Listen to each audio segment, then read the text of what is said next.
Oliy va kasbiy ta'lim tashkilotlariga kirish uchun onlayn ro'yxatdan o'tish. 2026-2027 o'quv yili uchun ro'yxatdan o'tishning birinchi bosqichi. Abituriyentlarni onlayn ro'yxatga olish Bilimni baholash agentligining may.uzbmb.uz sayti orqali amalga oshiriladi. may.uzbmb.uz sayti orqali ro'yxatdan o'tish quyidagi tartibda amalga oshiriladi. Dastlab ro'yxatdan o'tish oynasiga abituriyentning pasport seriyasi va raqami, shaxsiy identifikatsiya raqami, telefon raqami, parol, takroriy parol hamda arifmetik ifodaning qiymati kiritilib, shaxsga doir ma'lumotlardan foydalanishga rozilik bildirgan holda ro'yxatdan o'tish tugmasi bosiladi. Shundan so'ng abituriyentning telefon raqamiga SMS xabar yuboriladi. SMS xabardagi 5 xonali raqam dasturga kiritilib, ma'lumotlar tasdiqlanadi. Agar abituriyent may.uzbmb.uz saytidan oldin ro'yxatdan o'tgan bo'lsa, kirish bo'limi orqali telefon raqami, parol va arifmetik ifoda qiymatini kiritgan holda shaxsiy kabinetiga kirishi mumkin. Bundan tashqari, OneID orqali kirish imkoniyati ham mavjud. Oliy va kasbiy ta'lim tashkilotlariga qabul bo'limiga kirib, xizmatdan foydalanish tugmasi bosiladi. Abituriyentning doimiy yashash manzili Ichki ishlar vazirligining manzil axborot tizimidan olinadi. Agar abituriyentning doimiy yashash manzili avtomatik ravishda shakllanmasa, mazkur ma'lumotlar abituriyent tomonidan to'ldiriladi. Tugatgan ta'lim muassasasi oynasidan abituriyent tamomlagan ta'lim muassasasi joylashgan hudud, muassasasi turi va nomi hamda tugatgan yili tanlanib, hujjat seriyasi va raqami yoziladi. Agar abituriyentning tugatgan ta'lim muassasasi dasturda mavjud bo'lmasa, muassasa turidan boshqa o'quv yurti tanlanib, muassasa nomi yozma kiritiladi. Bunda joriy yil bitiruvchilari tugatgan ta'lim muassasasi bo'yicha ma'lumotlarni kiritmaydi. Ularning ma'lumotlari tegishli vazirlik va idoralardan real vaqt rejimida olinadi. Agar abituriyentda umumta'lim fanlaridan milliy sertifikat mavjud bo'lsa, sertifikatdan foydalanishni tasdiqlashi yoki rad etishi lozim. Bunda umumta'lim fanlaridan maksimal ball beruvchi sertifikat ma'lumotlari avtomatik shakllanadi.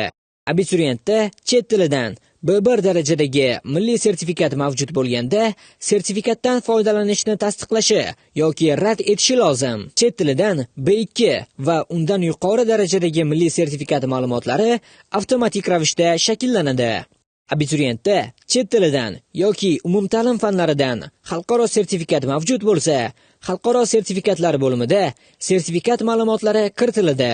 Abituriyentda boshqa turdagi imtiyozlar mavjud bo'lsa, bu imtiyozlar tegishli vazirlik va idoralardan olingan ma'lumotlar asosida avtomatik to'ldiriladi. Agar imtiyozlar bo'limida abituriyentning imtiyozi chiqmasa, abituriyent imtiyozni taqdim etgan vazirlik va idoraga murojaat qilishi lozim. Ariza topshirish bo'limida oferta bilan tanishib, tasdiqlagandan so'ng test topshirish hududi va ta'lim tili tanlanadi. So'ngra test sinovi topshiriladigan fanlar majmuasi tanlanadi. Agar abituriyent tanlagan fanlar majmuasida chet tili mavjud bo'lsa, tegishli chet tili ham tanlanishi lozim. Agar abituriyent tanlagan fanlar majmuasida kasbiy ijodiy imtihon mavjud bo'lsa, kasbiy ijodiy imtihon topshirish uchun abituriyent o'ziga qulay bo'lgan oliy ta'lim tashkilotini tanlaydi. Fanlar majmuasi tanlangandan so'ng, ushbu fanlar majmuasiga mos ta'lim yo'nalishlari ro'yxati bilan tanishish mumkin. Saqlash tugmasi bosilgandan so'ng, ma'lumotlarni tasdiqlash uchun abituriyentning telefon raqamiga SMS xabar yuboriladi. SMS xabardagi kodni dasturga kiritish orqali ma'lumotlar tasdiqlanadi.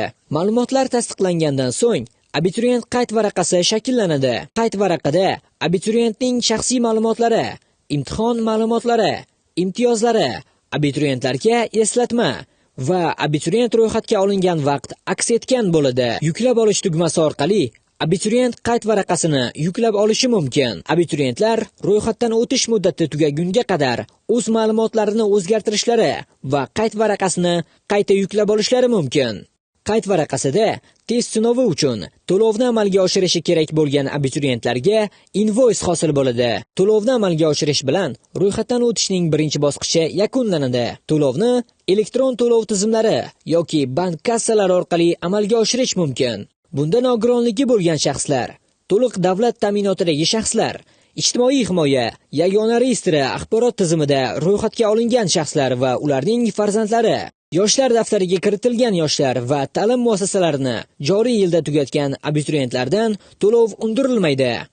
Ushbu toifadagi abituriyentlar uchun invoice shakllantirilmaydi. Diqqat! Oliy va kasbiy ta'lim tashkilotlariga kirish test sinovlari to'liq yakunlangandan so'ng abituriyentlar 15 kun ichida oliy ta'lim tashkiloti, ta'lim yo'nalishi, ta'lim shakli va tanlov ustuvorligini tanlashi lozim. Sizga test sinovlarida muvaffaqiyat tilaymiz.